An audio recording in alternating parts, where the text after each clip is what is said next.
aming mga kasama, ako po'y humihingi ng paumanhin sapagkat dito pong nakaraang linggo, lumabas po sa mga balita na may aligasyon na ako daw po ay hindi sumusunod sa batas.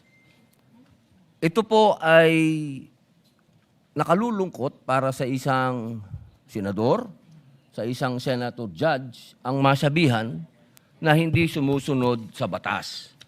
Samantalang nung tayo po ay merong mahal na saksi dito, pinaalala po natin sa kanya na harapin ang batas. Noong nakaraang linggo, ang atin pong kaibigan na ombudsman, ang sinabi po ng mahal na ombudsman na ako daw po ay hindi sumunod sa kanilang pasabi na mag-file ng aking counter affidavit. Nakakalungkot po ito sapagkat hindi po ito totoo. Inaamin ko po sa inyo kung ICC lang, hindi po talaga ako susunod. Hindi ako magpapasakop sa ICC.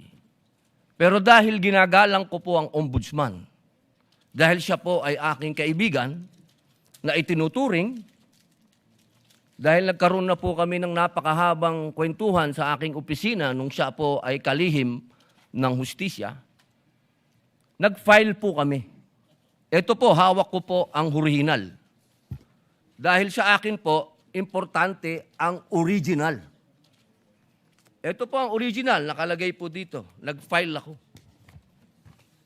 Nakalulungkot po na pati ang media ay nakikisama sa ganitong klaseng propaganda na ang isang senador ay hindi sumusunod sa batas. Isang senator judge. Ito po, maaari ko po kayong bigyan ng kopya, mga mahal kong kasama, para mapatunayan na hindi ko po kayo ilalagay sa kahihiyan. Ako po ay nag-submit ng aking counter affidavit.